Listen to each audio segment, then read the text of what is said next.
welcome back to Glam's Room. Thank you so much for tuning in. I'm Glamorous, and today we're going to talk about what not to do with your locks. Yes, we're getting straight into it, and I only got 4 minutes worth of video to talk and rant, so let's get right into it. Now, what I'm about to show you is very disappointing because my brother went to a professional to get his hair done, and it is not looking professional when he came out the chair. So apparently the loctician wasn't there the day that we scheduled his appointment, but that should have been rescheduled if the loctician wasn't going to be there, so he's not getting his hair done by somebody that doesn't know what they're doing. So what I'm showing you right now is the right way how your two-strand twist is supposed to look. I had to redo his entire head. Like, I could have done this in the first place. So this is definitely a video that you'll want to watch to understand the concept and how to do a two-strand twist, because there is a method to it. Like, let's take a look at this two-strand twist here. Half of the lock isn't even in the style, and these two-strand twists in the front are extremely loose. They were already coming out the next morning and ruining the retwist. So what are we paying for? And if you didn't know how to do the two-strand twist, then you should have just let the client know, hey, I can just retwist your hair. We don't got the loctician in today, but I can still make it work, give you a discount. It's just disappointing when you have expectations for a place that you expect to have really good service, and if not really good service, then really good communication. And you see this one that I redid. Even when I twist it every which way, it's not coming undone, because that's how it's supposed to look. It's supposed to be tight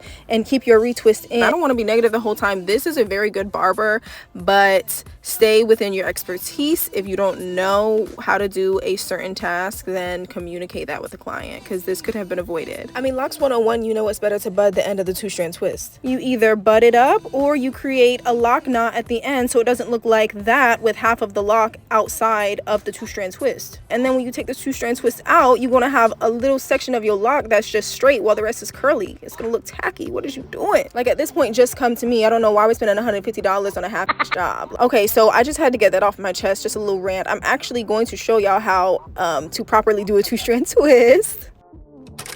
This technique here, I'm actually going to show you how to do a two-strand twist with 3 locks. If you have an uneven number of locks, it's okay. You can still make the style work. You'll do a regular two-strand twist with 2 locks, and then you'll take the 3rd lock and wrap it around with the same concept that I'm going to show you. But the trick here is you're actually going to want to keep the 2 locks that are in the two-strand twist extremely still. It's not going to be doing any twisting or moving around. That's all on the single lock. So you're going to twist it back and keep it. Every time you twist it around, it's like you're kind of emphasizing that retwist, and you're going to twist it clockwise and then put it into the two-strand twist counterclockwise. I hope I'm making sense. I'm hoping you following me. The reason this technique is so important is because it allows some grip between your 2 locks in order to make the style secure. And I learned that from the first 2 weeks that I had my locks. It's the reason why I'm a little bit more pressed than usual about his barber letting him walk up the salon like this, because it's on YouTube for free, baby. And if you knew that the loctician wasn't going to be there and that was going to be the responsibility for you to make sure that this man looks good coming out your store, you should have did your research to make sure that you're doing the style correctly. Hello. But I digress. Now I'm going to show y'all how to do a proper two-strand twist. I know I explained it a little bit, but this is of course in action. And as I'm explaining and showing you, please keep in mind that you never want to strain your locks or retwist too tight in these types of two-strand twists. So when I'm telling you that I'm like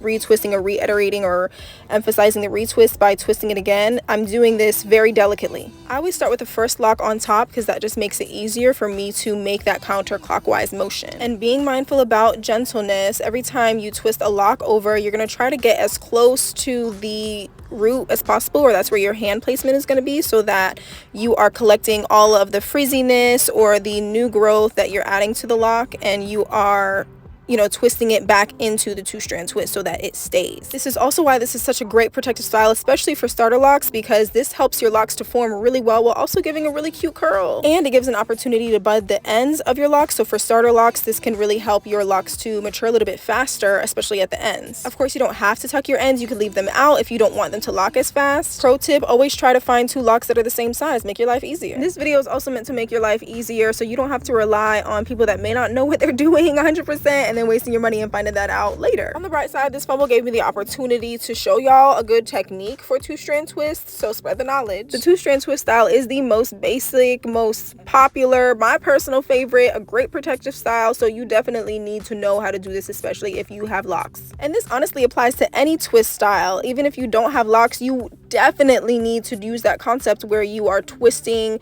counterclockwise or clockwise to go counterclockwise, because it will come loose and it will puff up if you have curly hair. So that's why I'm like this is kind of like a basic thing that everybody should know. I don't know. But I understand you don't know what you don't know, so that's why this video is here. Please make sure that you share with your friends and family or somebody that might need to take a hint. But we live, we learn, and we experience, and now we just need to do better. Thank you so much for tuning in and watching all the way through for this very short video, but very, very informative. Thank y'all so much for watching this all the way way through and letting me get this off my chest. I can't wait to see y'all locks flourish. Make sure if you have any questions or need any explanations, drop in the comments.